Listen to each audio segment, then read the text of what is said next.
Amen. Alléluia. Que le Seigneur soit béni et que Dieu bénisse votre présence en ce soir. Nous sommes au premier jour de notre conférence, la conférence de l'Esprit. On peut relever le son de mon micro, s'il vous plaît.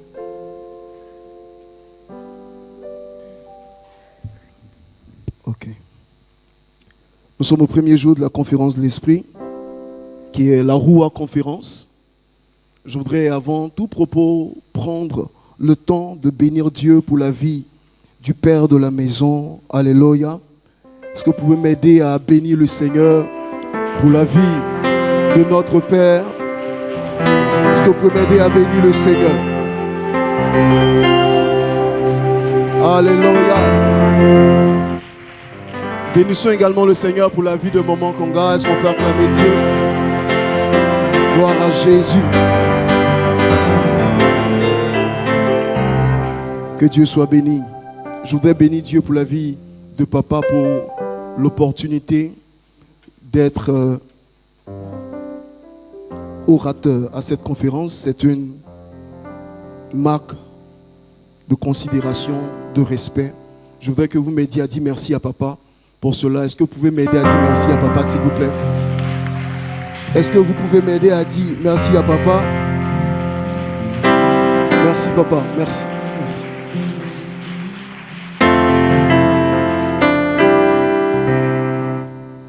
Que Dieu vous bénisse, merci infiniment. Je voudrais que tu m'aides à saluer ton voisin de droite, ton voisin de gauche en lui disant bienvenue à la conférence de l'Esprit. Ton voisin de droite, ton voisin de gauche, ton voisin de devant, ton voisin de derrière. Alors, nous avons un grand thème intitulé « Comment cela se fera-t-il » Et il y a sur l'affiche des dinosaures de la parole, des monstres des Écritures, des personnes qualifiées, outillées. Et puis il y a un apprenti qui est à côté d'eux. Donc l'apprenti a reçu la lourde tâche d'ouvrir le chemin. Donc aujourd'hui on va juste déblayer. Et puis les jours qui arrivent seront des jours énormes. Alléluia, on va juste déblayer. Dis à quelqu'un, on va déblayer aujourd'hui. Donc est-ce que tu as ta machette? D'accord, on va déblayer aujourd'hui. Et puis les autres jours, ça sera terrible. Mais je voudrais vous demander ce soir, attachez bien vos ceintures. Le vol va décoller. Il va y avoir quelques turbulences dans le vol. On va pouvoir arriver là où on s'en va. Amen. Alors, le thème qui nous est donné, c'est comment cela se fera-t-il? Le vieux aussi n'a pas sciencé. En donnant ce thème, comment cela se fera-t-il? En fait, même, pour faire le thème même, c'est la question même du thème même. C'est-à-dire, comment tu vas faire même pour avoir la prédication? C'est ça même qui est dans le thème. C'est-à-dire, bon, le thème, c'est comment cela se fera-t-il? Maintenant, moi-même, je me demandais, comment je vais faire pour avoir un message sur ça? Non. Mais le Seigneur est fidèle. Alors, c'est une question qui nous est posée, qui nous est proposée comme thème. Et cette question nous vient du livre de Luc chapitre 1, le verset 34. Luc chapitre 1, le verset 34. Nous allons ensemble lire Luc 1, verset 1, à partir... Luc, pardon, ça a commencé. Hein? C'est pas facile. Comment cela se fera-t-il? Même pour parler, mais ça devient compliqué. Luc 1, verset 26 à 38. Voilà. J'y suis arrivé. On va lire la parole ensemble.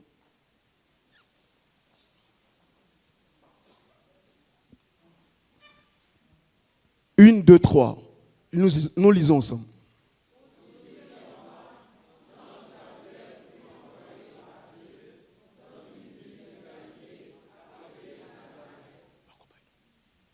On y va.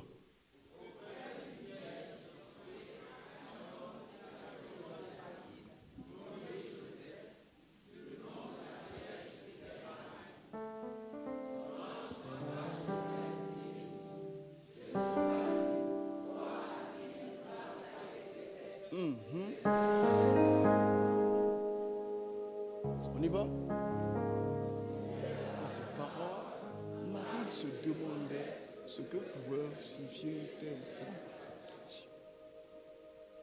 L'ange lui dit, ne crains point, Marie, car tu as trouvé grâce devant Dieu. Et voici, tu deviendras enceinte et tu enfanteras un fils et tu lui donneras le nom de Jésus. Il sera grand, il sera appelé fils du Très-Haut. Et le Seigneur ton Dieu lui donnera le royaume. Il régnera sur la maison de Jacob éternellement et son règne n'aura point de fin. Marie dit à l'ange, comment cela se ferait-il puisque je ne connais point d'homme? L'ange lui répondit, le Saint-Esprit viendra sur toi et la puissance du Très-Haut te couvrira de son nom. C'est pourquoi le Saint-Enfant qui naîtra de toi sera appelé Fils de Dieu. Voici, Élisabeth, ta parente, a conçu, elle aussi, un fils en sa vieillesse. Et elle, qui était appelée stérile, est dans son 6e mois. Car rien n'est impossible à Dieu. Dernier verset. Marie dit, je suis la servante du Seigneur, qu'il me soit fait selon la parole. Et l'ange la quitta. Mission accomplie. Acclamons le Seigneur Jésus. Alléluia. Que Dieu soit béni. Dans la parole de Dieu, il y a un principe dans les Écritures qui est un principe de la libération de la puissance contenue dans la parole. La parole de Dieu, lorsque nous la lisons à haute voix, nous sommes en train de la libérer, de relâcher un pouvoir, une puissance. Nous l'avons appris pour ceux qui viennent à la formation le jeudi. C'est pendant la formation de jeudi que j'ai appris cela. Quand on lit la parole à haute voix, c'est pourquoi je me suis rendu compte que dans l'Ancien Testament, le peuple avait l'habitude de se tenir debout pendant toute une journée et on lisait à haute voix la parole du Seigneur. Amen. Ok. Donc le thème, comment cela se fera-t-il? Comment cela se fera-t-il? Alors, le thème que nous avons commence avec un adverbe qu'on appelle adverbe interrogatif. L'adverbe interrogatif, comment, signifie, lorsqu'on utilise comment veut dire de quelle manière et par quel moyen. Comment signifie de quelle manière et par quel moyen. Et cette question a été posée, comme nous l'avons lu, la question a été posée par Marie à l'ange qui s'adressait à elle. L'ange parle avec Marie et elle lui pose la question, comment cela se fera-t-il? Lorsque nous lisons dans la version Louis II, c'est comment cela se fera-t-il. Mais quand vous allez dans d'autres versions, particulièrement dans la version d'Abi, il est dit comment ceci arrivera-t-il. Dans la version Souraki, il est dit comment cela peut-il être. Dans la version Bible en français courant, il est dit comment cela sera-t-il possible. Donc si ce soir, nous voulons reformuler la question que Marie pose à l'ange, cette question peut être reformulée ainsi. De quelle manière et par quel moyen ce que tu as annoncé pourra se réaliser, pourra arriver? De quelle manière et par quel moyen ce qui est sorti de ta bouche pourra être possible ou va arriver? Alléluia. Telle est la question que Marie pose. Et cette question que Marie pose est une question que nous nous sommes tous posés à un certain moment donné de notre vie.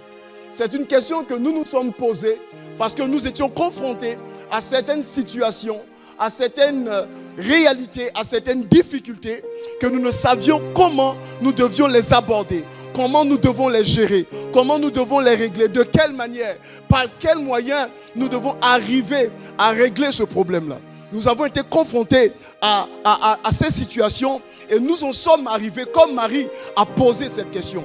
Le fait que Marie pose cette question ne veut pas dire que cette question est liée à Marie elle seule. Mais c'est une question qui concerne toute l'humanité. Dis-moi amen. C'est une question qui concerne toute l'humanité.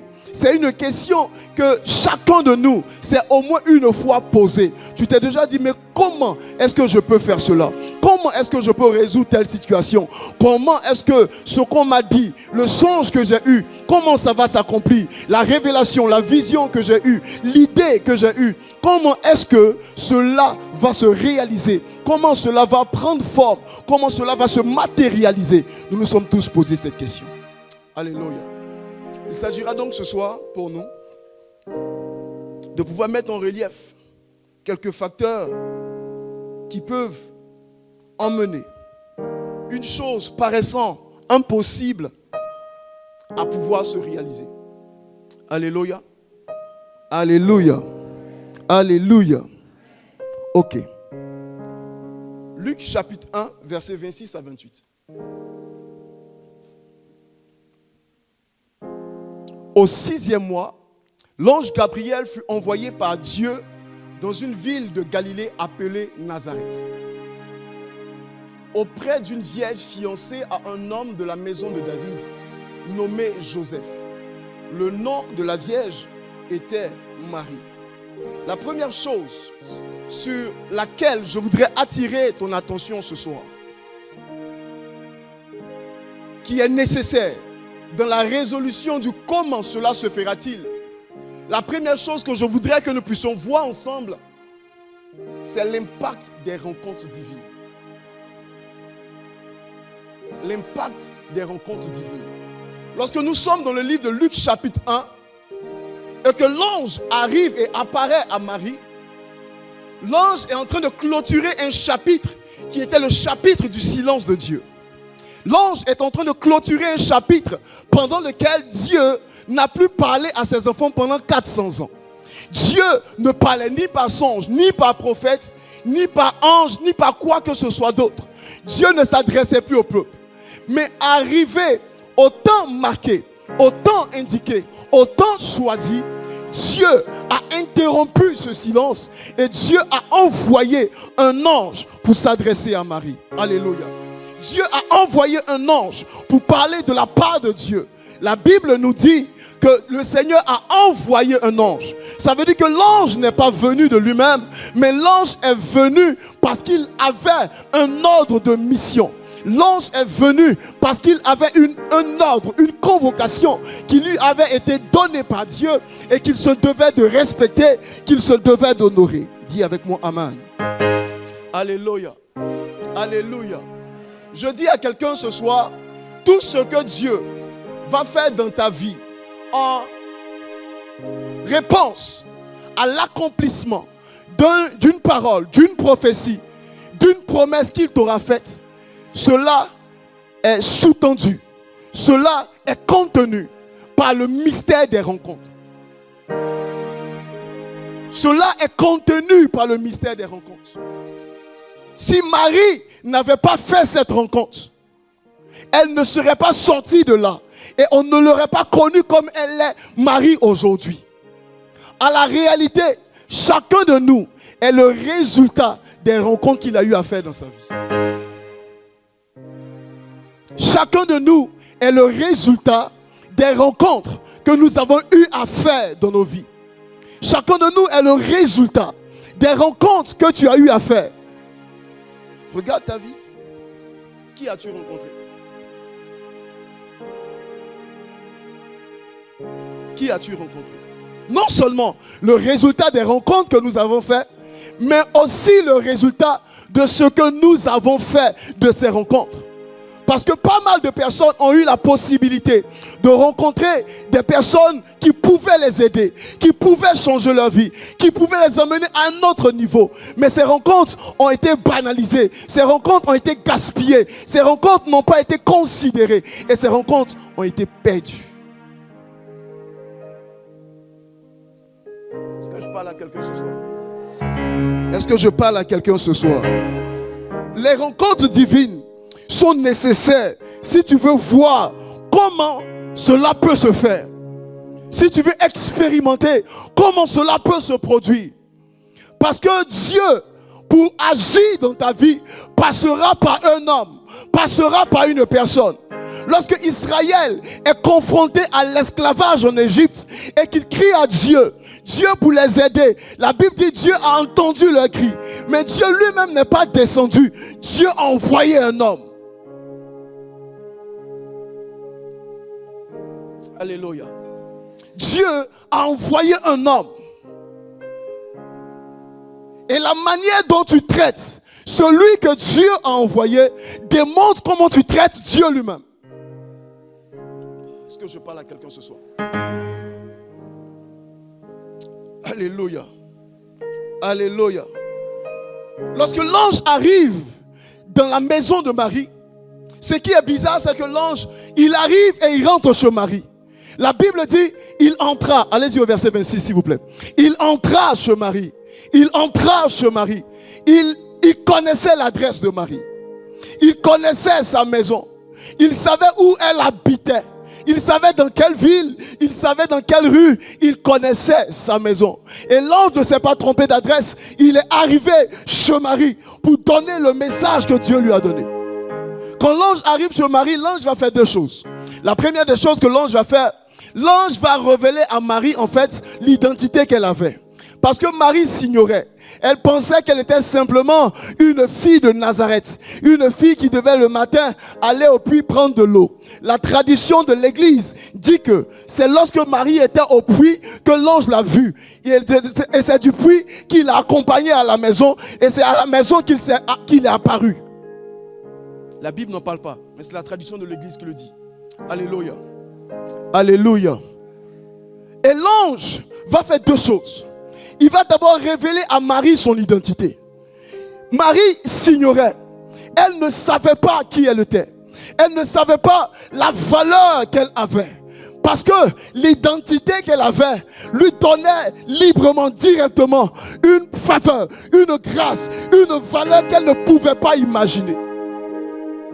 Dans sa ville de Nazareth, tout le monde voyait Marie.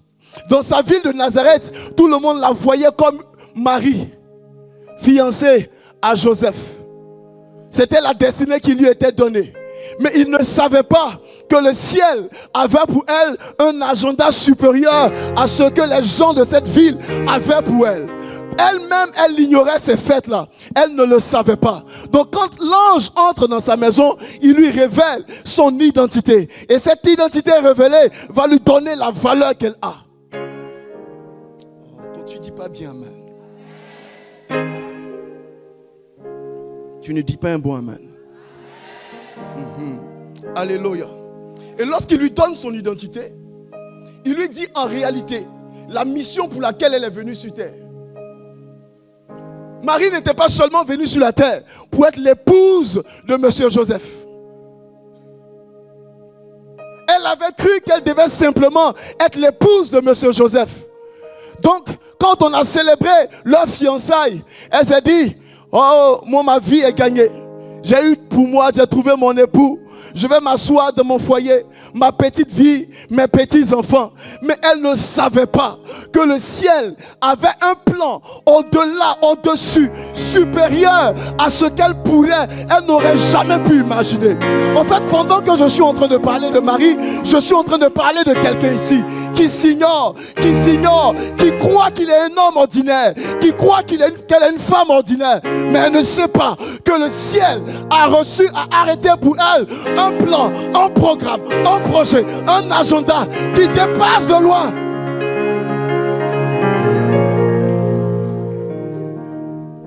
Qui dépasse de loin ce que tu ne pourras jamais imaginer.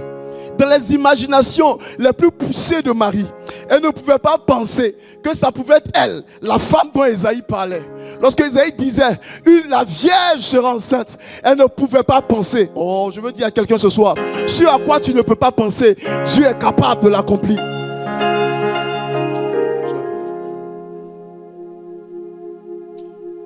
Alléluia. Alléluia. Je dis, la vie est le résultat des rencontres que tu fais. La vie est le résultat de ta gestion des rencontres que tu fais. Maintenant, une chose me fait mal. Marie reçoit la visite de l'ange.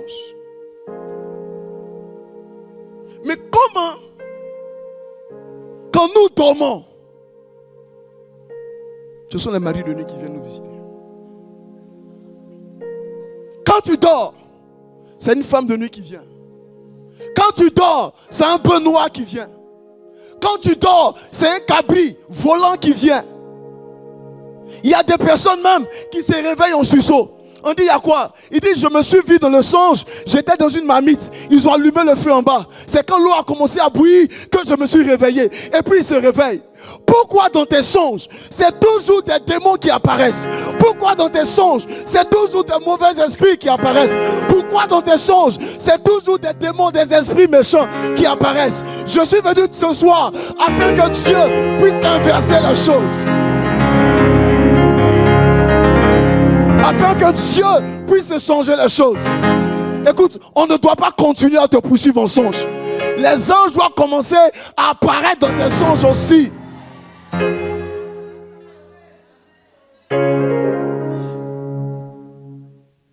Songe n'apparaît pas. Quand tu fermes les yeux, tu vois un gars avec une grosse machette, avec un pagne rouge autour de ses reins. Et puis ses yeux sont rouges. Et puis il te guette. Hein, combien? Et sa machette. Et puis tu dis, si tu dors, tu vas voir ce que je te fais. Je refuse cela sur ta vie. Que Dieu se révèle à toi. Que les anges de Dieu arrivent sur toi. Oh, ce qui me plaît, c'est que Dieu connaissait l'adresse de Marie. Dieu connaît ton adresse. Qu'il arrive sur toi. Il connaît l'adresse de tes songes. Qu'il atterrisse dans tes songes. Qu'il atterrisse dans tes songes. Qu'il atterrisse dans tes songes. J'ai été encore plus choqué. On va arriver dessus tout à l'heure. Mais je fais juste une parenthèse. Joseph veut laisser Marie. Il va dormir. Il y a un ange qui lui apparaît pour lui dire, il ne faut pas la laisser, il faut la prendre. Mais toi, on casse ton cou tous les jours.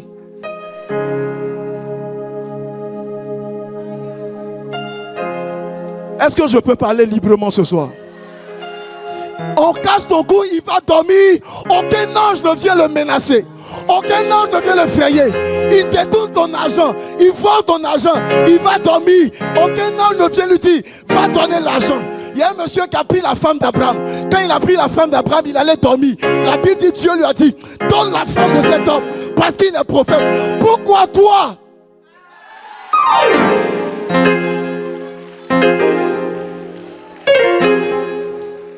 Dis à quelqu'un l'impact des rencontres. Quelles sont les rencontres que tu fais? Quelles sont les rencontres que tu as? Quelles sont les rencontres qui t'arrivent? Ce soir, que Dieu te donne des rencontres qui vont t'emmener à un autre niveau. Que Dieu te donne des rencontres qui vont changer le cours de l'histoire de ta vie. Ah, quelles sont ces histoires? Il y a quand même de l'ordre dans ce pays. Est-ce que quelqu'un est avec moi ce soir? Est-ce que quelqu'un est avec moi ce soir? Est-ce que quelqu'un est avec moi ce soir? Alléluia. L'impact des rencontres, nécessaire et capital. Dieu, lisons ensemble. Genèse chapitre 14, verset 18. Genèse chapitre 14, verset 18. Melchisedec, roi de Salem, fit apporter du pain et du vin. Il était sacrificateur du Dieu très haut. Abraham revient de la guerre. Lorsqu'il revient de la guerre, Dieu va le mettre en relation. Dieu va le mettre en contact avec Melchisedec. Parce que Dieu connaissait l'impact des rencontres qu'il y avait. Dieu savait qu'il y a des hommes dans ta destinée que tu dois rencontrer. Il y a des femmes dans ta destinée que tu es obligé de rencontrer. Il y a des personnes dans ta destinée que tu es obligé de rencontrer pour que ta destinée aille à un autre niveau. Ce soir, à cette conférence que Dieu te donne, au sortir de cette conférence, de pouvoir rencontrer des personnes qui te prendront en bas et qui t'emmèneront en haut.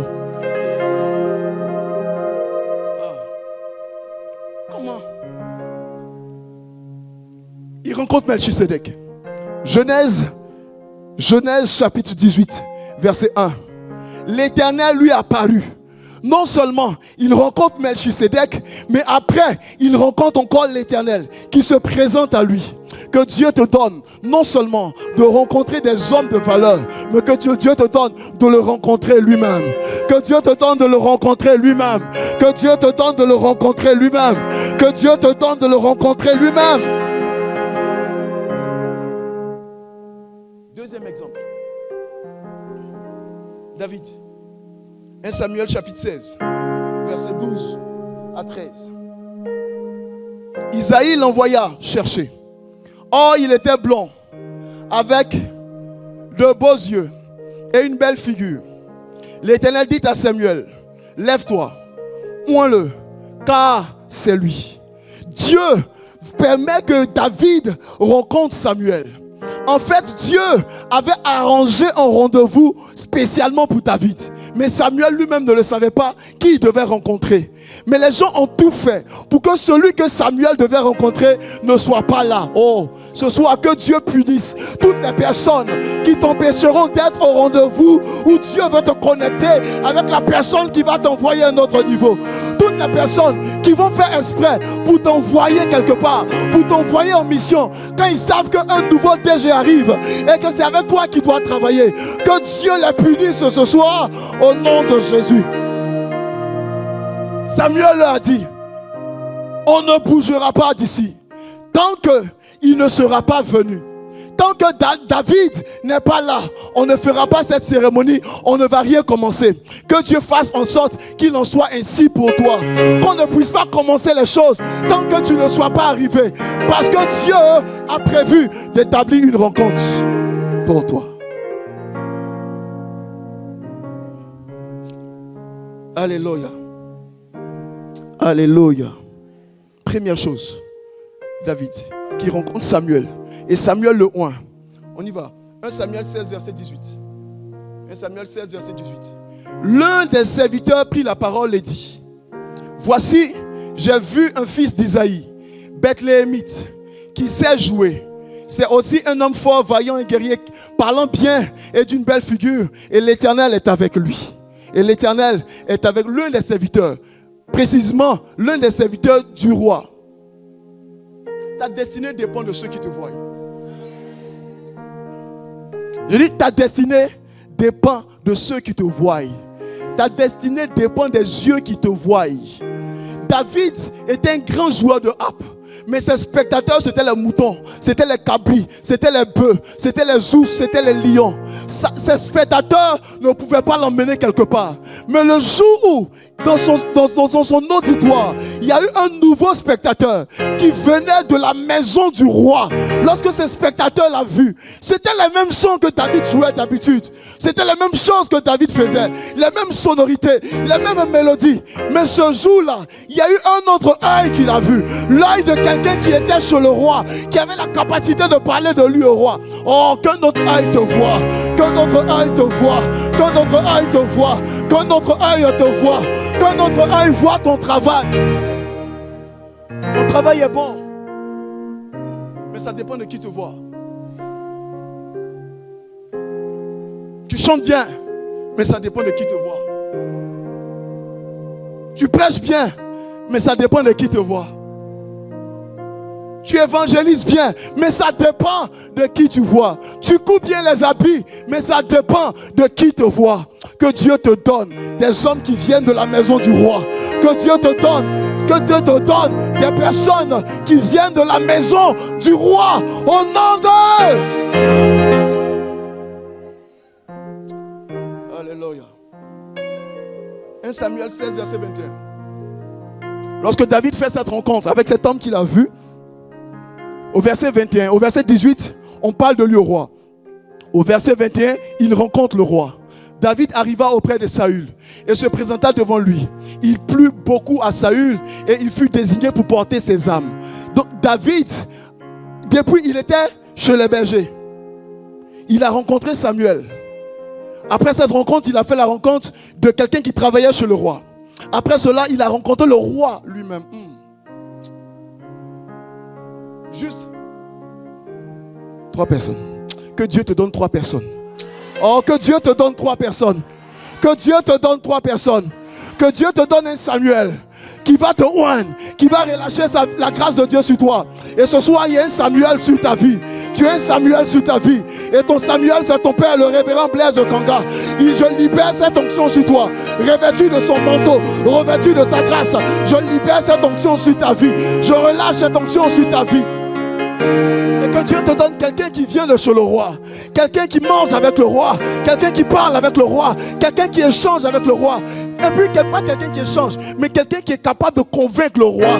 Parce que beaucoup de gens sont avec le roi, mais ils n'ont pas d'influence sur le roi. Que Dieu te donne un homme qui a de l'influence au palais. Que Dieu te donne un homme qui a de l'influence à la cour.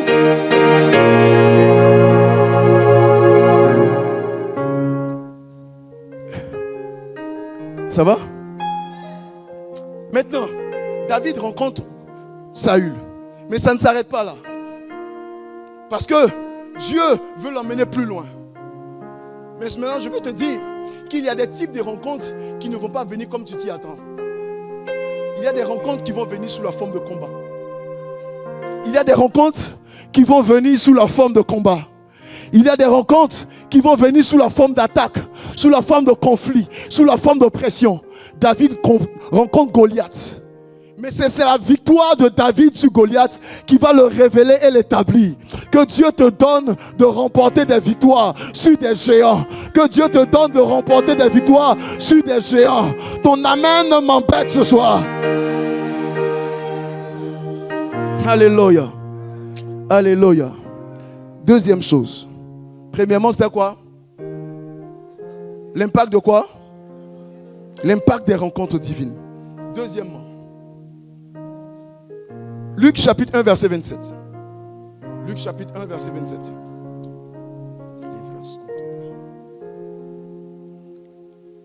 C'est la suite du verset qu'on a lu tout à l'heure. Auprès d'une vierge fiancée à un homme de la maison de David, nommé Joseph. Le nom de la vierge était Marie. La Bible précise, auprès d'une vierge fiancée à un homme. La Bible prend la peine de préciser. Ça veut donc dire qu'en Israël, il y avait des vierges mais qui n'étaient pas fiancées. Suis-moi très bien. Il y avait des vierges mais qui n'étaient pas fiancées. Mais cette vierge-là, particulièrement, elle était fiancée à un homme de la maison de David. Dis avec moi, maison de David. Elle était fiancée à un homme de la maison de David. Alors, j'ai 4 questions à te poser ce soir. Première question. Es-tu vierge? Je suis dans le domaine spirituel. D'accord. C'est bon, c'est plus clair? Je suis dans le domaine spirituel. Désolé, j'aurais dû préciser ça d'abord. C'est mieux ainsi, non? Deuxième question, quel genre de vierge es-tu? Troisième question, es-tu fiancé? Quatrième question, à qui es-tu fiancé?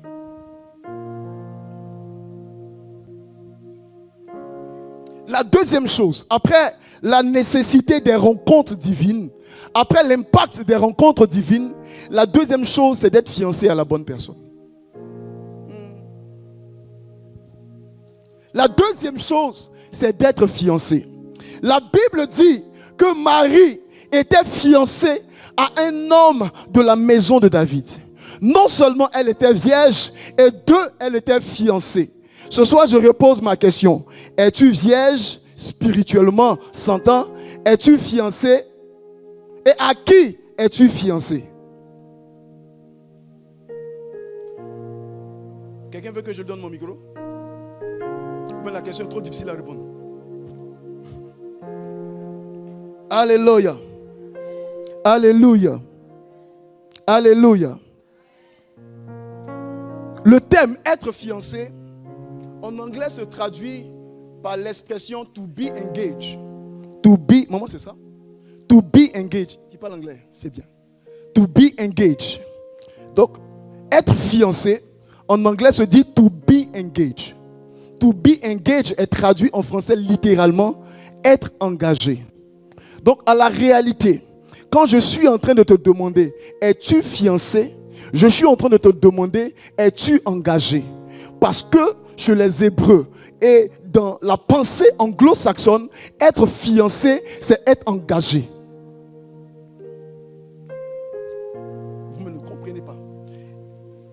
1 Corinthiens chapitre 11, versets 1 à 3. 1 Corinthiens 11, versets 1 à 3.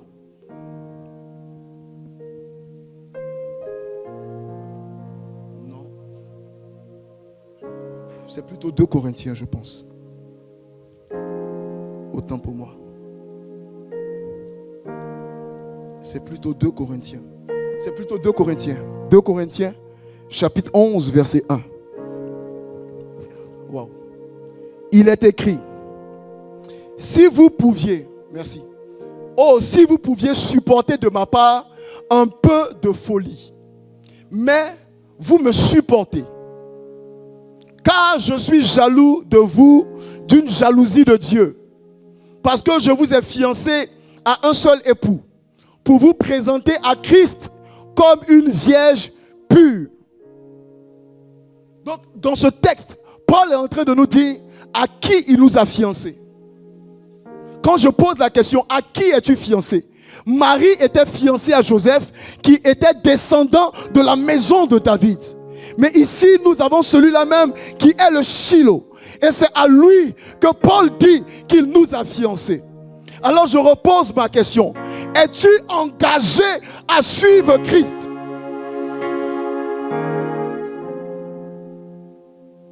Lorsque l'ange arrive chez Marie, il la trouve étant fiancée. Il la trouve étant dans un engagement. Tu es en train d'attendre la visitation de Dieu.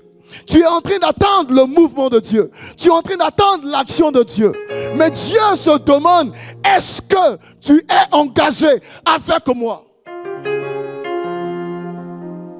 Est-ce que tu es engagé? Être fiancé à Christ, c'est être engagé. Être fiancé à Christ, c'est être engagé. Être engagé, c'est être livré, c'est être dédié. L'engagement est un mot qu'on utilise dans le domaine militaire et dans le domaine politique. Quand quelqu'un va rentrer dans l'armée, on dit qu'il va s'engager. Quand quelqu'un est dans la politique, dans les combats politiques, on dit qu'il est engagé. Mais regardez les gens qui sont dans la politique. Regardez ceux qui sont généralement dans les partis d'opposition.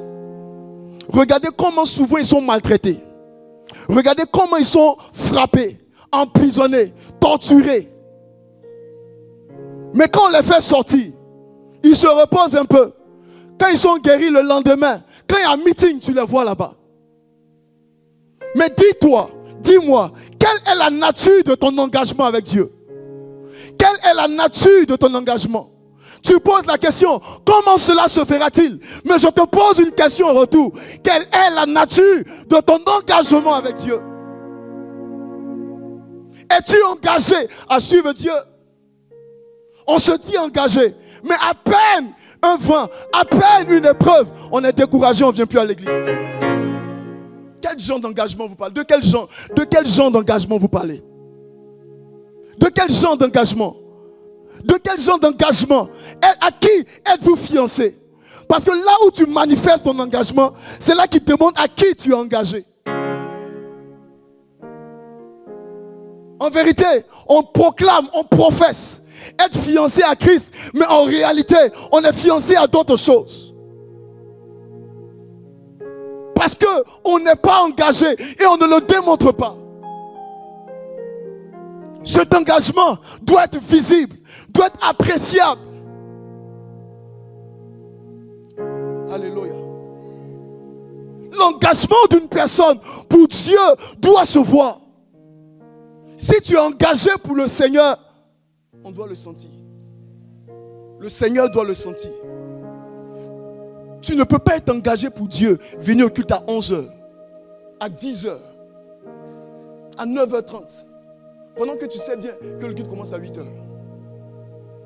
Je dois vous dire quelque chose que nous faisons dans cette église, qui est très grave. Et Dieu m'a demandé de parler de ça ce soir.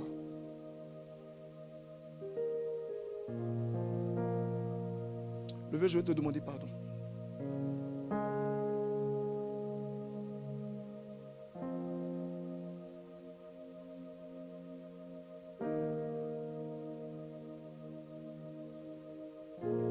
Et je pense que nous devons tous le faire. Parce que quand un père arrive à un stade où il dit je ne parle plus,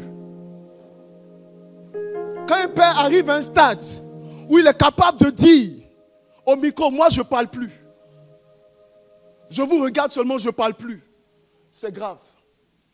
Mais ce n'est pas grave pour lui, mais c'est grave pour nous-mêmes. Cédric, pardon, allons dans mon Hébreu. Hébreu chapitre 13, verset 17. Merci, levez-vous s'il vous plaît. Quand il est obligé de revenir sur les mêmes choses, vous allez voir. Dimanche, il a demandé qui prend des notes pendant la prédication. Ceux qui écrivent ont levé la main.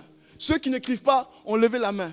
Il a dit, Seigneur, les voici. On a pris pour rigoler. On est parti, on est revenu. On n'écrit pas encore. On fait la même chose. C'est comme si l'homme de Dieu parle. Mais à peine on sort de cette église, ce qu'il a dit là, c'est parti. Faisons attention. On peut être en train de dire non, on prie beaucoup, on fait Dieu, mais on ne voit rien. Mais c'est notre attitude vis-à-vis de l'homme de Dieu qui nous bloque. Je vous le dis ce soir. Hébreu 13, verset 17. Obéissez à vos dirigeants et soyez leur soumis. En effet, ils veillent constamment sur vous, puisqu'ils devront rendre compte à Dieu. Faites en sorte qu'ils puissent accomplir leur tâche avec joie et non en se plaignant, ce qui ne vous serait d'aucun profit. Ça veut dire, quand un père, quand ton conducteur, quand ton pasteur se plaint en te servant, c'est un problème, c'est une malédiction que tu as tissue sur toi. Bien qu'il fasse son travail, bien qu'il prêche, Dieu n'a pas besoin qu'il ouvre sa bouche pour maudire. Regardez le verset. Le verset n'a pas dit que c'est le pasteur qui maudit. Le verset dit, si le pasteur fait son travail en se plaignant, est-ce que papa ne se plaint pas ici? Est-ce que les pasteurs ne se plaignent pas ici? Donc qui se crée des problèmes?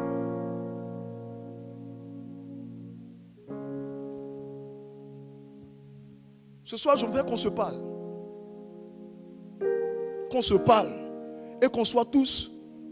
On regarde la parole de Dieu. C'est pas moi qui ai écrit ce verset. Prenez, allez-y fouiller dans vos Bibles à la maison. Vous verrez ce verset dedans. Donne-moi l'autre version, s'il te plaît. Ici, la même profil, là, c'est trop compliqué. Il dit, obéissez à vos responsables et soyez leur soumis. Ils veillent sur vous parce qu'ils devront rendre compte à Dieu. Parce qu'ils devront rendre des comptes à Dieu. Alors, si vous obéissez, ils feront leur travail avec joie. Sinon, ils le feront en se plaignant. Et vous n'y gagnez rien. Ça veut dire les perdants dans cette affaire. Quand le pasteur est obligé de faire son travail avec des plaintes, avec des murmures, en disant je ne parle plus, ceux qui perdent, c'est nous-mêmes. Mais c'est nous-mêmes. Le Seigneur, Dieu ne fait rien pour moi. Dieu n'a encore rien fait. Depuis là, Dieu n'agit pas dans ma vie. Mais tu oublies que tu fais pleurer l'homme de Dieu. Tu emmènes l'homme de Dieu à se plaindre. Et le ciel, respectant la parole de Dieu, est obligé d'agir. Église, c'est la Roua conférence. Dieu nous demande de revoir notre engagement. Dieu nous demande de revoir la mesure de notre engagement. Sommes-nous vraiment engagés pour Dieu? La preuve de ton engagement se voit par le temps que tu consacres à quelque chose. Tu consacres combien de temps à Dieu dans la semaine? Combien de temps à Dieu?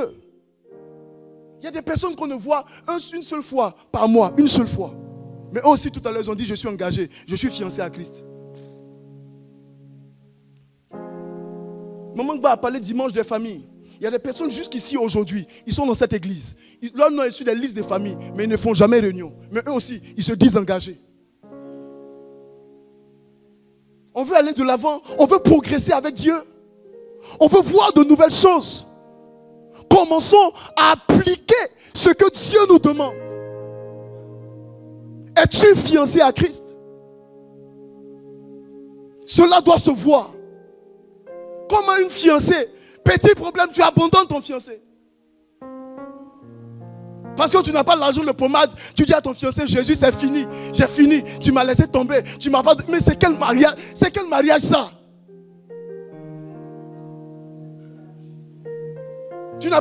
Tu n'as pas eu quelque chose. Tu as prié. Imaginez, ton fiancé. Tu dis, mon fiancé, comme c'est la fin du mois, est-ce que tu peux me donner l'argent? Je vais acheter mèche. Et puis le fiancé te dit, j'ai fait le programme de calcul, mais l'argent ne suffit pas. Le mois prochain, je vais te donner. Pour ça, est-ce que tu vas l'abandonner? Ah, il y en a qui boudent. Donc, ce qu'on fait, les hommes, c'est ce qu'on fait avec Dieu. J'ai prié jusqu'à je n'ai rien vu. Dieu, c'est bon. J'ai dit, Dieu là, est-ce qu'on l'aime vraiment? Parce que le fiançailles, la base, c'est l'amour. Est-ce qu'on aime vraiment Dieu? Est-ce qu'on l'aime vraiment? Est-ce qu'on aime vraiment Dieu? Est-ce qu'on aime vraiment ce Dieu-là? Si on ne l'aime pas, on ne peut pas être fiancé à lui. Si on ne l'aime pas, on ne peut pas être engagé pour lui. Ce soir, Dieu est venu parler à son église. Pour dire à son église, nous devons prendre conscience. Pendant trop longtemps, on nous a dit les mêmes choses. Et on part, on reprend les mêmes comportements. Mais jusqu'à quand? Si tu es fiancé à Christ, marche avec Christ. Ne le trompe pas. Mais tu es fiancé à Jésus, mais en même temps, tu es quelque part. Est-ce que je parle à quelqu'un ce soir? Quand on est engagé, on trouve toujours les moyens et les méthodes de ne pas se décourager. Quand on est engagé, quand quelqu'un dit moi je suis engagé dans quelque chose, je vous donne l'exemple des politiciens, ils sont là, regardez, je n'ai pas moi j'ai dit votre nom, leur nom vous allez savoir. Regardez-les. Malgré tout, ils sont là. On fait tout, ils sont là. Voilà des gens qui sont engagés. Y a-t-il des chrétiens qui ont cet engagement, qui ont cette détermination, cette pertinence, cette substance de dire je reste avec Jésus jusqu'au bout. Le contrat que j'ai signé avec Jésus, c'est jusqu'à la gare. C'est pas pour le rester un terminus, mais c'est jusqu'au bout. Peu importe ce qui va arriver, que j'ai à manger, que j'ai pas à manger, que j'ai un toit pour dormir, que j'ai une maison, que j'ai ceci ou que j'ai cela. Jésus, je suis avec toi. Y a-t-il des personnes pour dire ça au Seigneur de tout leur cœur et sincèrement? Dieu cherche des personnes qui sont engagées. Le comment se fera-t-il est possible pour des gens qui sont engagés. Est-ce que je parle à quelqu'un ce soir? Troisièmement,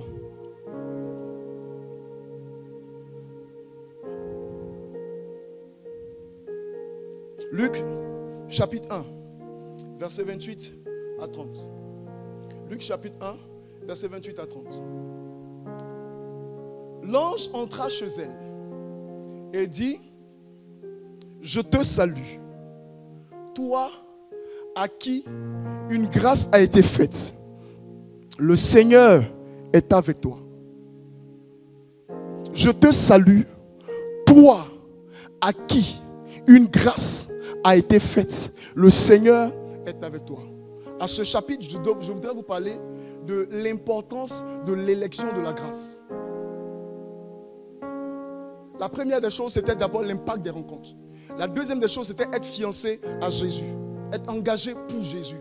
La troisième des choses, c'est l'impact ou l'importance de l'élection de la grâce. Dis avec moi l'élection de la grâce. Quand l'ange entre chez Marie, dans la salutation qu'il adresse à Marie, il dit, je te salue, toi à qui une grâce a été faite. Ça veut dire que quand il rentre dans sa maison, la femme à laquelle il s'adresse, il lui dit, il salue cette femme avec une révérence. Il la salue avec considération à cause de la qualité de la grâce qui lui a été faite. Mais regardez, toi à qui une grâce a été faite et le Seigneur est avec toi. Ça veut dire que la grâce ne venait pas d'être faite à Marie, mais la grâce a été faite. C'est dans un passé que la grâce a été accordée. Oh. Est-ce que je peux parler à quelqu'un ce soir? Je vous avais dit tout à l'heure que le vol, là, il va y avoir des zones de turbulence. On vient de passer la zone de turbulence. Donc, ça va, ça peut aller maintenant. Alléluia. Je te salue. Parce que Marie a bénéficié d'une grâce. Qui sait que Jésus a été crucifié avant la fondation du monde? Ah, si vous ne savez pas ça, c'est que ça fait au moins peut-être 2 ans que vous êtes à Emma. Sinon, ça c'est l'une des citations très fortes que papa nous dit ici. L'agneau de Dieu a été crucifié, a été sacrifié avant la fondation du monde. C'est-à-dire qu'il faut me trouver ce verset, s'il te plaît. L'agneau a été sacrifié avant la fondation du monde. Donc, je pose une question. Si l'agneau a été sacrifié avant la fondation du monde, la femme qui devait porter l'agneau dans son corps, à quel moment a-t-elle été choisie?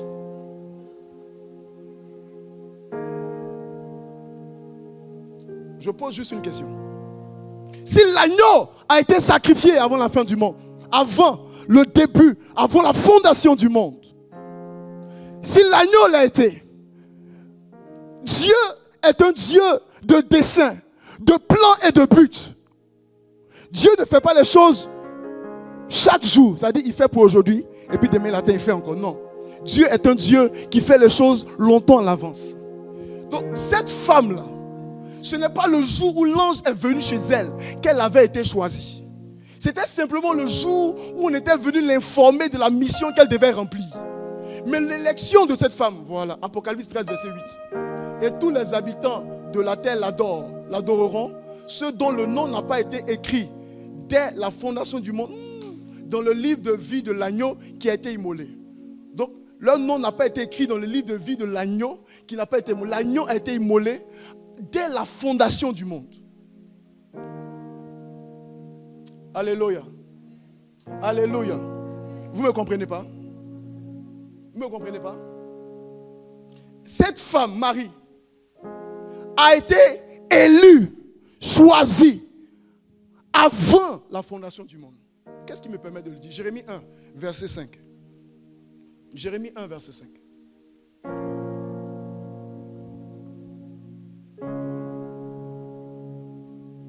Jérémie 1, le verset 5.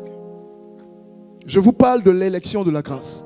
Il dit ceci: avant que je t'eusse formé dans le ventre de ta mère, je te connaissais. Avant que tu ne fusses sorti de son sein, je t'avais consacré. Bon, dites-moi, à quel moment il le connaissait?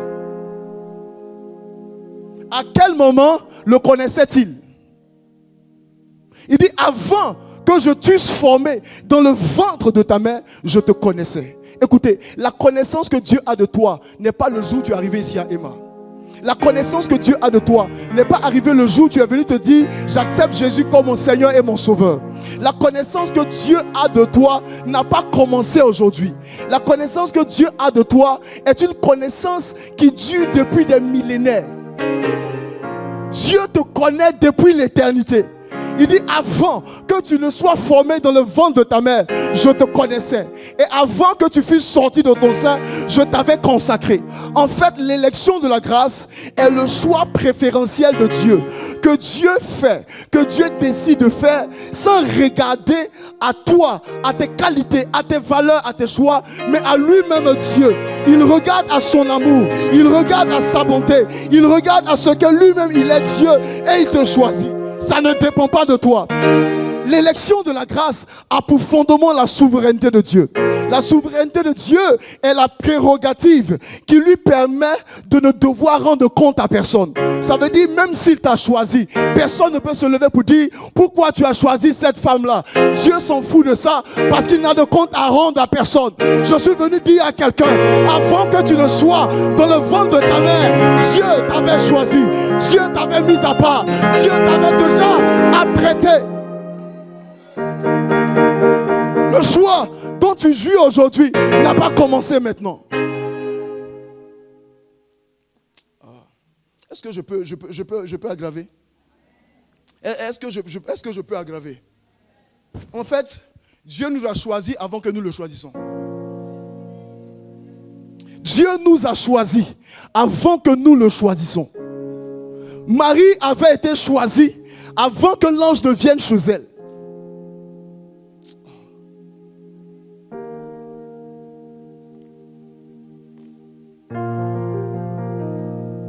l'élection de la grâce est la première des bénédictions.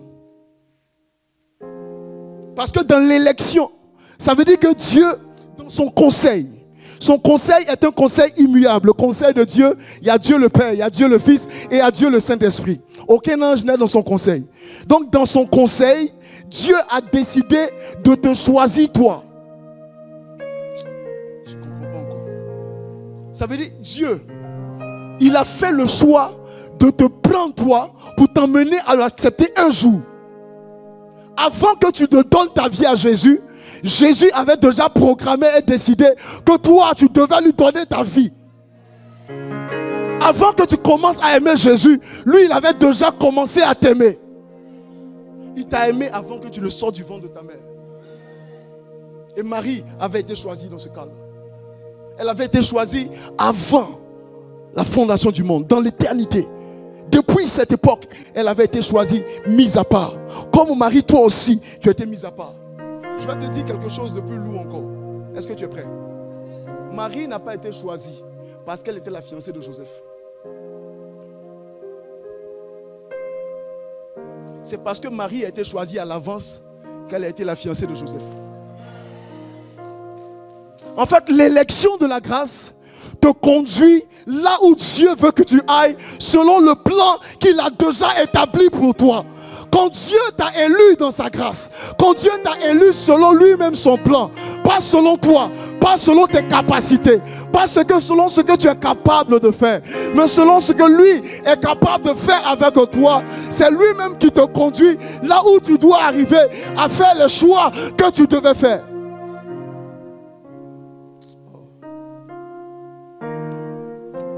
Alléluia. Alléluia. Romains. Dans mon Romains. Romains chapitre 8. Versets 29 à 33. Avant. Regardez. Car ceux qu'il a connus d'avance. Qui sont ceux qu'il a connus d'avance? Qui sont ceux qu'il a connus d'avance? Car ceux qu'il a connus d'avance, il les a aussi prédestinés à être semblables à l'image de son fils, afin que son fils fût le premier-né d'entre plusieurs frères. Verset 30. Verset 30. Et ceux qu'il a prédestinés, il les a aussi appelés. Ceux qu'il a appelés, il les a aussi justifiés. Et ceux qu'il a justifiés, il les a aussi glorifiés. Je t'annonce que tu es dans un plan. Je t'annonce que tu es dans un dessein. Ta vie est dans un parcours. Ta vie est dans un programme. D'abord, tu as été préparé. Tu as été prédestiné. Tu as été connu d'avance. Après avoir été connu d'avance, tu as été appelé. Après avoir été appelé, tu as été justifié. Et ce que Dieu est en train de commencer à faire dans ta vie, il t'emmène vers la dernière étape, qui est l'étape de la glorification. Tu n'échapperas pas à ça. De la même manière que tu n'as pas échappé à la prédestination, tu n'as pas échappé à l'appel, tu n'as pas échappé à la justification, tu n'échapperas pas à la glorification. Parce que Dieu veut partager sa gloire avec toi. Dieu veut partager sa gloire avec toi.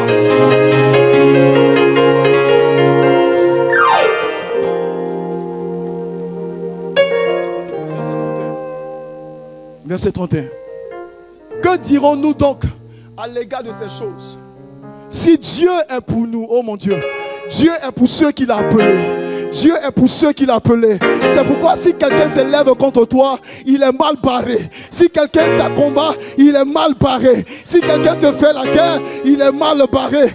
Toute âme forgée contre toi sera sans effet. Et toute langue qui s'élève contre toi en jugement, tu as le droit, tu as le pouvoir de la condamner.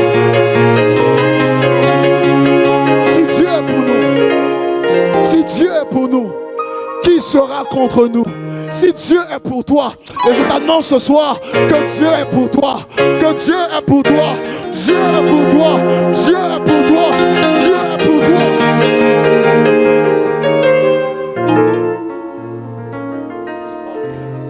Verset 32. Verset 32. Lui qui n'a pas épargné son propre fils, mais qui l'a livré pour nous tous, comment ne nous donnera-t-il pas aussi toutes choses avec lui? Écoutez,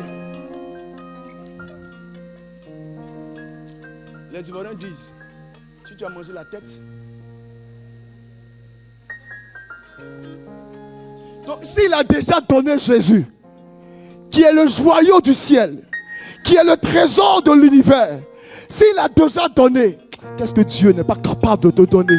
Qu'est-ce que Dieu n'est pas capable de te donner? Qu'est-ce que Dieu n'est pas capable de t'offrir? Quand tu comprends l'élection de la grâce, tu ne peux que adorer Dieu. Tu ne peux que célébrer Dieu. Parce que tu comprends en fait que lui-même t'a choisi avant que tu ne le choisisses. Il t'a aimé avant que tu ne l'aimes. Il a décidé de faire de toi son enfant avant que tu le choisisses comme père. Qui accusera les élus? Qui accusera les élus? C'est Dieu qui justifie. Quiconque se lève et qui t'accuse, que Dieu te justifie. Que Dieu te justifie.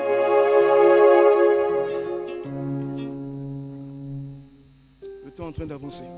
On va progresser.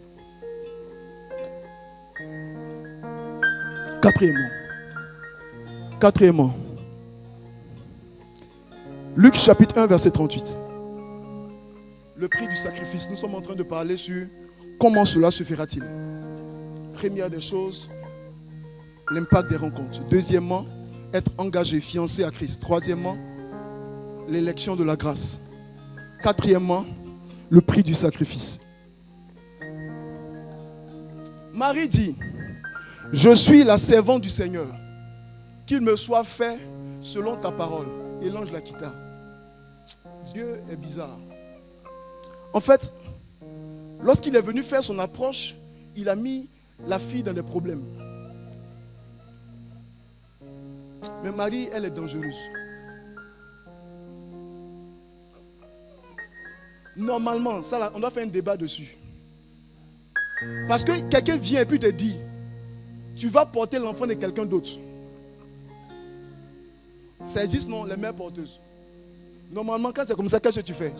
Tu vas demander à ton mari, est-ce que je peux porter l'enfant de quelqu'un d'autre?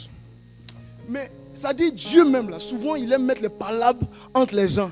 Et puis voir comment tu vas te défendre dans cette affaire. Il connaissait Joseph, il n'est pas parti chez lui. Il est venu chez Marie d'abord. Et il lui dit, voilà l'affaire. Tu dis quoi? Marie, c'est une femme. Marie, c'est l'homme. Marie dit, je suis la servante du Seigneur. Qu'il me soit fait selon ta parole.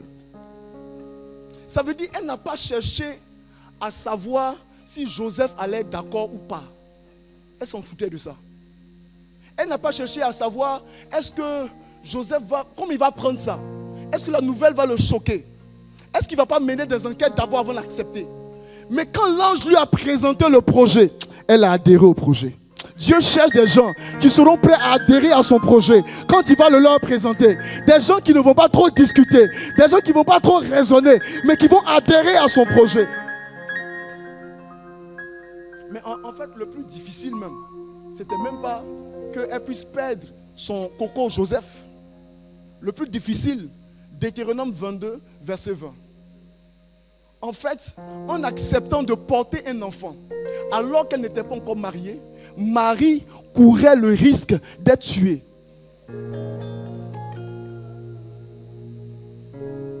Mais si le fait est vrai, si la jeune femme ne s'est point trouvée vierge, on fera sortir la jeune femme à l'entrée de la maison de son père. Elle sera lapidée par les gens de la ville et elle mourra. Parce qu'elle a commis une infamie en Israël en se prostituant dans la maison de son père. Tu ôteras ainsi le mal au milieu de toi. Est-ce que ça on peut faire ça à Abidjan ici? Est-ce qu'on peut faire ça à Abidjan ici? Ah, Dieu merci, l'Ancien Testament est passé. Toutes choses sont devenues nouvelles. Sinon ça, si on fait ça à Abidjan ici. Ah! Donc Marie est enceinte. La rigueur de la loi doit s'appliquer. Et la rigueur de la loi demande qu'on la fasse sortir et qu'on la lapide devant sa maison. Qu'on la tue devant sa maison. Elle connaissait la loi, mais elle accepte de prendre le risque.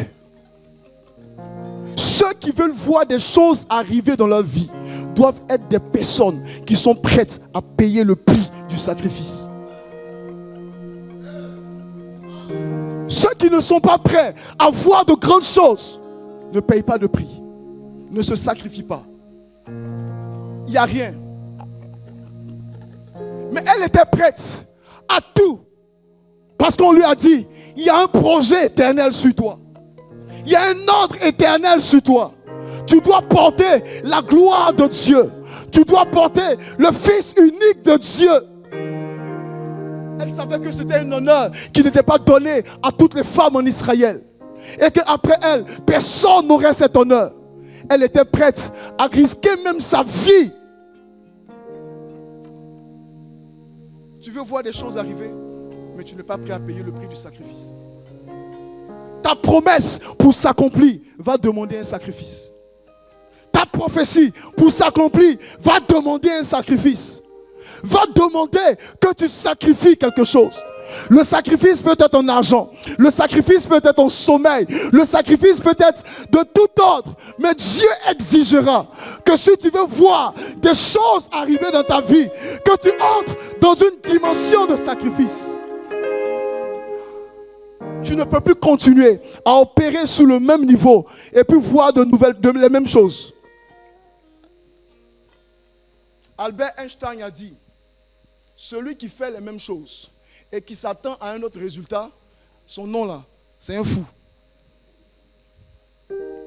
Celui qui fait les mêmes choses et qui s'attend à un autre résultat, son nom, c'est fou. As-tu une promesse? As-tu une prophétie? Dieu dit, tu dois payer le prix pour que ta promesse s'accomplisse. Tu dois payer le prix pour que ta prophétie s'accomplisse. Genèse chapitre 15, versets 9 à 5. L'Éternel lui dit, prends une génisse de 3 ans. En fait, après vous allez lire à la maison. Quand vous allez lire à la maison, vous allez vous rendre compte que plus au-dessus, Dieu a donné une promesse à Abraham pour lui dire, sors et puis regarde le ciel. Tu vois les étoiles, c'est comme ça tes enfants seront. Et dans la suite, Abraham dit à Dieu, mais à quoi reconnaîtrai-je que je posséderai ce que tu as dit? Et la réponse de l'Éternel, c'est ça. L'Éternel lui dit, prends une génisse de 3 ans, une chèvre de 3 ans, un bélier de 3 ans, une touterelle et une jeune colombe. Autrement, Dieu est en train de dire à Abraham, après la promesse, ce qui vient après, c'est le sacrifice. Après la prophétie, chaque prophétie vient avec 2 côtés. Il y a le côté de la prophétie et le recto, c'est le sacrifice à consentir pour que la prophétie s'accomplisse. La promesse vient avec 2 côtés. La promesse et le sacrifice. Abraham dit, mais comment je fais pour posséder ce que tu dis tu vas me donner? Tu vas me donner les enfants qui sont comme les étoiles. Dieu dit, va sacrifier. Dieu t'appellera au sacrifice. La promesse que tu as va exiger un sacrifice. Un sacrifice de ton sommeil. Tu ne pourras plus dormir 8 heures de temps. Tu vas dormir 3 heures, 4 heures. Tu vas dormir 5 heures. Tu ne pourras plus aller au village le week-end. Tu seras obligé de travailler le week-end. Parce que Dieu a un projet à atteindre avec toi. Tu seras obligé de jeûner 3 fois par semaine, 2 fois par semaine. Tu seras obligé de jeûner tout le mois. Parce que le sacrifice est à tous les niveaux. Tu seras obligé de faire des offrandes que tu n'as jamais fait. Il dit à Abraham, prends une génisse, prends une chèvre, prends un bélier, prends une touterelle. Un sacrifice qu'Abraham n'avait jamais fait. Pour que ta promesse s'accomplisse, Dieu exigera que tu sois prêt à payer le prix du sacrifice. Comment cela se fera-t-il? Ne se fait pas pour tout le monde. C'est pourquoi beaucoup de personnes ont un bagage de prophétie, mais très peu sont accomplis. Parce qu'on a oublié qu'il y a un prix à payer.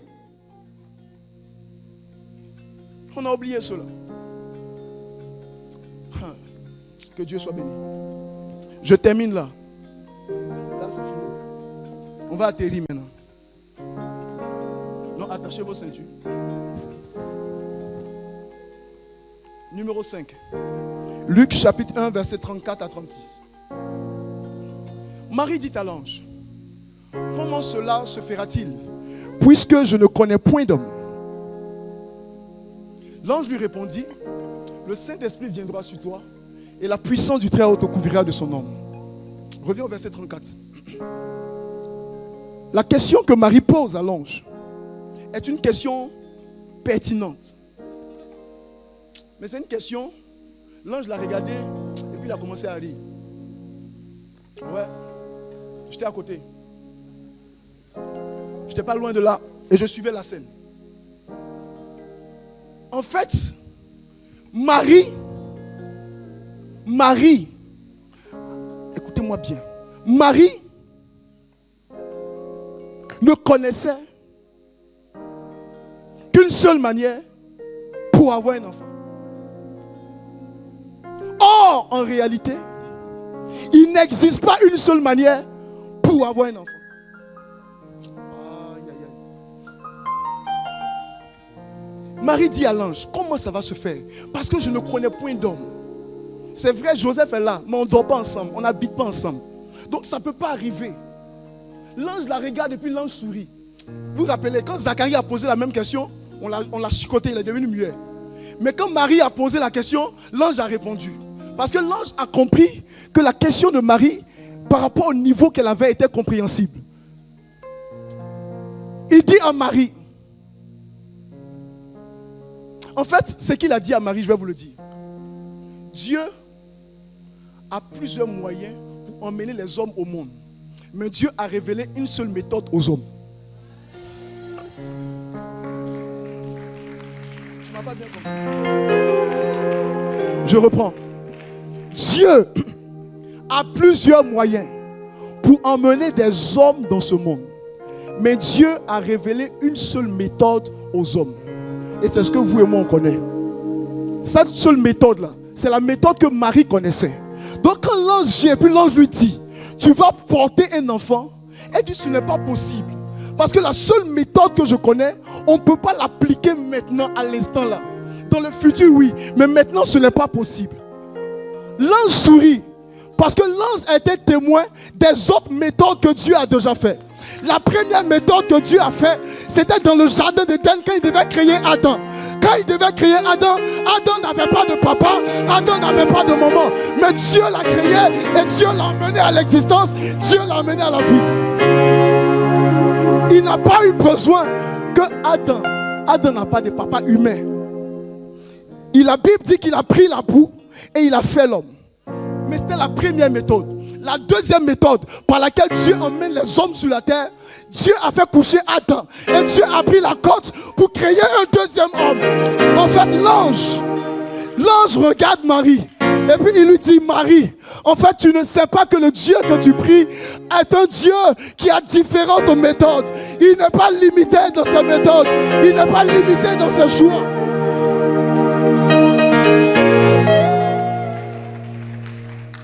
La troisième méthode, c'est la méthode que toi et moi on connaît. Qui nécessite un homme et une femme. Mais Dieu était sur le point d'engager une quatrième méthode. Est-ce que je peux dire quelque chose? En fait, je suis en train de te dire quelque chose. Que le Dieu que tu pries n'a pas une seule méthode. Écoute, Dieu ne limite pas Dieu avec ta petite intelligence. Ne limite pas Dieu avec ta petite réflexion. Ne limite pas Dieu avec ta petite connaissance. Parce que la manière dont tu vois Dieu, c'est ainsi qu'il va agir dans ta vie. Marie l'avait limité à une seule méthode. Mais lui, Dieu, connaissait des multitudes de méthodes. Mais il a choisi une seule qu'il a révélée aux hommes. Sinon les autres sont là et puis ça marche. Mais il n'a pas montré le code, il n'a pas montré le secret. Donc il s'apprêtait à engager. Je dis à quelqu'un ce soir que Dieu emploie des moyens multiples pour commencer à te faire du bien. Que Dieu emploie des moyens multiples pour commencer à te visiter. Que Dieu emploie des moyens déconcertants, des moyens inouïs, des moyens auxquels tu n'as jamais pensé.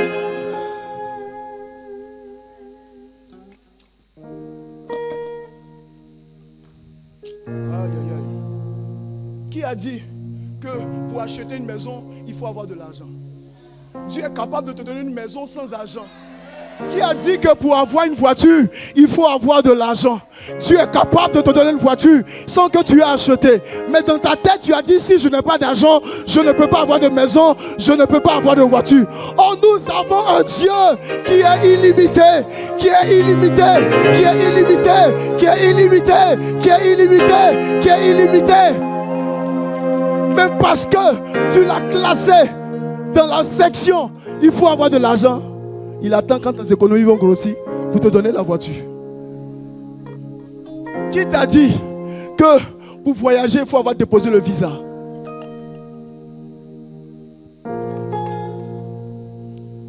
Je veux ce soir que tu enlèves les barrières que tu avais mises dans ta tête. Parce qu'en fait, Dieu, quand il est arrivé sur Marie, il avait une seule méthode. Il avait une méthode que j'appelle la méthode Marie, qu'il devait appliquer sur Marie seule. C'était une méthode que personne n'avait déjà expérimentée. C'était un moyen que personne ne connaissait avant. C'était un moyen que personne n'avait déjà utilisé. Les gens avaient déjà vu comment comment Adam est né, on avait entendu parler de ça. Comment Ève est née, on a entendu parler de ça. Mais personne n'avait déjà entendu qu'une femme seule pouvait donner naissance à un enfant. Je dis à quelqu'un, Dieu veut faire quelque chose d'unique dans ta vie. Dieu veut faire quelque chose d'unique dans ta vie. Et cette chose unique portera un seul nom. Cette chose unique portera ton nom. Elle sera à ton image. Elle sera personnalisée à ton nom. Des choses qu'il n'a pas fait avec les autres. C'est pourquoi ne t'attends pas à ce que ton mariage soit semblable au mariage des autres. Les gens te disent, je partais au marché, je marchais, et puis j'ai vu une femme, et puis je l'ai aimée, c'est ma femme. Donc toi dans ta tête, chaque fois que tu vas au marché, tu te dis, on peut me rencontrer au marché, on peut me voir. Mais qui t'a dit que c'est la seule méthode que Dieu a? Peut-être que Dieu a prévu que le monsieur même là, sa voiture se gâte en bas de ta maison. Et qu'il est en train de chercher l'eau. Il vient taper à ta porte. Ma voiture chauffe, j'ai besoin de l'eau. Quand tu ouvres la porte,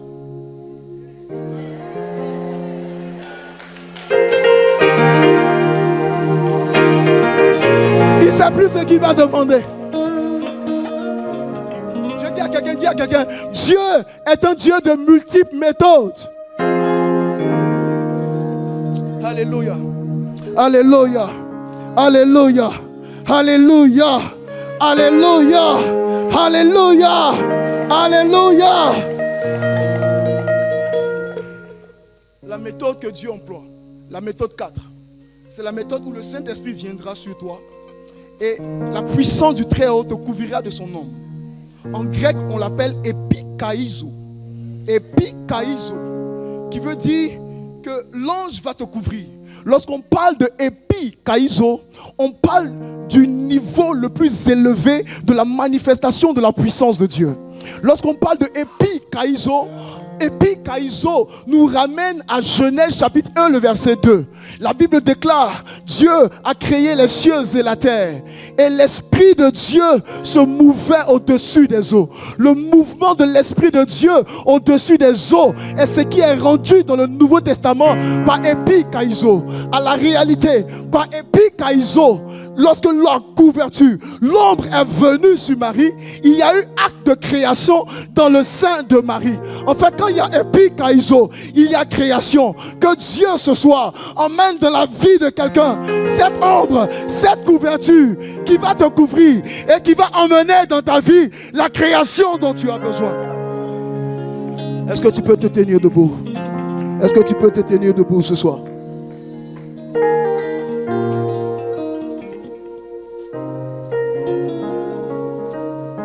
Est-ce que j'ai parlé à quelqu'un ce soir? Est-ce que j'ai parlé à quelqu'un ce soir? Avec epikaizo, les lois physiques sont annulées et les lois spirituelles prennent la place. Ce soir, ce dont tu as besoin, c'est de te placer sous l'ombre du Dieu Tout-Puissant. Ce dont tu as besoin, ce n'est pas d'une personne, ce n'est pas d'une relation humaine, mais tu as juste besoin de te placer sous la couverture de l'Éternel des armées. Que Dieu bénisse sa parole.